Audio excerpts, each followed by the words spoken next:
सफल होने के लिए काम में डूब जाना पड़ता है, क्योंकि पागल लोग ही इतिहास रचते हैं। जितने भी सफल लोगों की कहानियाँ आपको सुनने को मिली होगी, उन कहानियों में से एक बात निकलकर जरूर सामने आती है, काम में डूबना।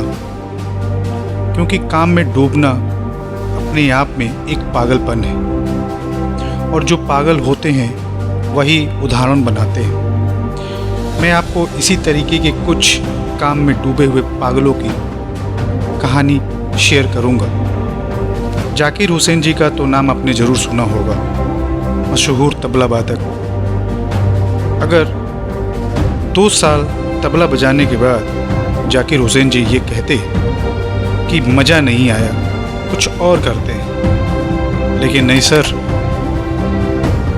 ये लोग अपने काम में इतना डूब गए क्योंकि इनको सफलता के अलावा और कुछ भी मंजूर नहीं था। हो सकता है कि यही सफलता की चाबी हो, और इन्होंने अपने फील्ड में कदम रखा होगा, या फिर जब इनकी शुरुआत थी तब इनका अपने काम के ऊपर कितना भरोसा था?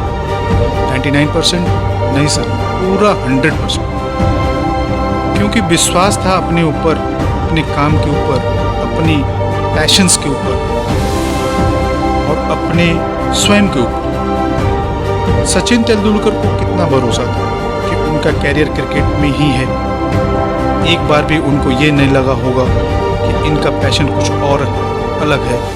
ये सब काम में इतने डूबे हुए लोग थे जो अपनी तकदीर स्वयं अपने हाथों लिखना चाहते थे। अब आपको ये बातें समझ में तो जरूर आ ही गई होंगी कि सफलता के लिए सबसे ज़रूरी चीज़ है सिर्फ एक चीज़, आपके अंदर ज़बरदस्त पागलपन का होना। मैं आपको और एक ज़बरदस्त व्यक्ति के शख्सियत के बारे में बताना चाहता हूँ। उनका भी पागलपन इसी हद तक था। तकरीबन 8 से 9 दशक पहले एक मूवी बनी थी, मुग़ल-ए-आज़म, आपको याद होगा। उसके संगीतकार थे नौशाद जी। नौशाद अली जी ने इस पर म्यूज़िक दिया था और पूरे के पूरे 16 साल इसको बनाने में लगा दिया। कितना डेडिकेशन, यानी कि समर्पण अपने काम में जिसे भी होता है, सफलता उसके कदमों में होती है।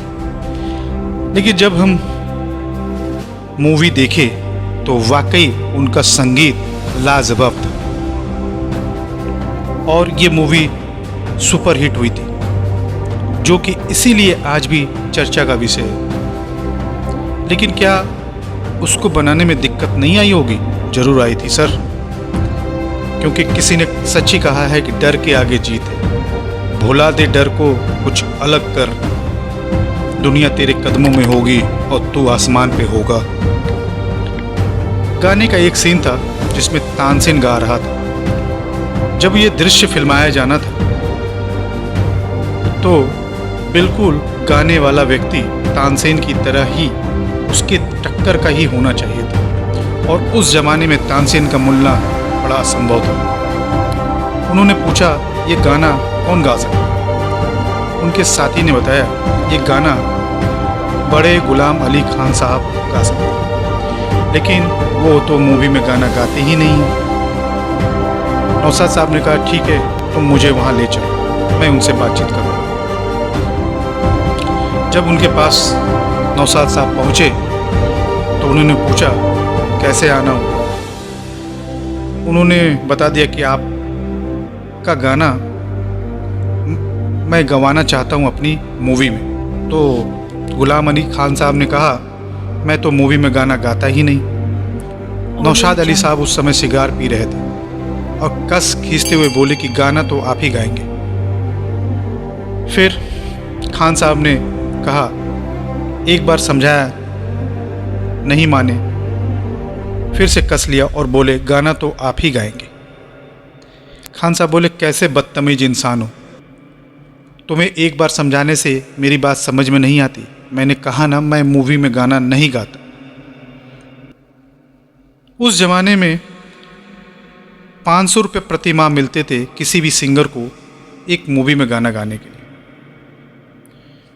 और खान साहब ने देखा कि मेरे सामने एक जिद्दी व्यक्ति खड़ा है जिसको मैं मना नहीं कर पा रहा हूँ और मेरे मना करने पर भी ये सुन नहीं रहा, तो उन्होंने एक ऐसी रकम बोली कि शायद इससे वह पीछे हट जाए।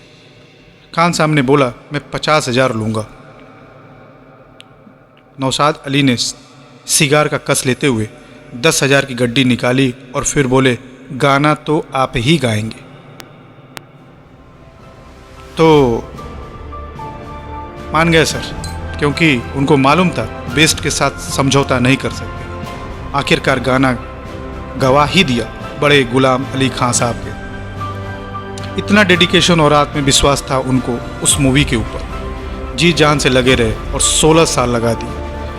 और हम कितनी जल्दी हार मान लेते हैं। मजबूत इच्छा शक्ति से सफल हुआ जा सकता है, इसके कई उदाहरण हैं।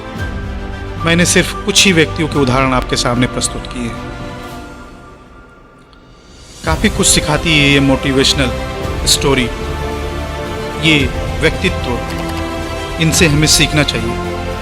आज भी ये बातें कही जाती है कि नौशाद अली जी की हाथों की उंगलियों के बीच में जो जगह होती थी वो जल जाती, क्योंकि सिगार पीते पीते सिगार कब ख़त्म हो जाती मगर उन्हें पता ही नहीं चलता। वो अपने कार्य में इतने मशगूल हो जाते कि उनको ये पता नहीं होता कि सिगार कब की ख़त्म हो चुकी और सिगार उनकी उंगलियों को जला रही। कुल मिला जुला कर जो अपने काम में डूब जाता है उसको सफलता मिलनी निश्चित है। और अब तो आपको भी विश्वास हो गया होगा, मैंने जो कहा था कि सफल वही होते हैं जो पागल होते हैं, तो मेरा कहना बिल्कुल फिट है। मुझे उम्मीद है कि इस कहानी से आपको भी ऊर्जा मिली होगी और आप भी आज से अपने काम में डूब जाएंगे और आपके सामने कोई भी बड़ी सी बड़ी चुनौती आपका रास्ता नहीं रोक पाएगी। इस वीडियो को देखने के लिए आपका बहुत बहुत धन्यवाद। मेरे चैनल को सब्सक्राइब करें, इस वीडियो को पूरा देखें, अपने दोस्तों में शेयर करें और कमेंट्स के माध्यम से मुझे अपना सुझाव ज़रूर दें। धन्यवाद दोस्तों।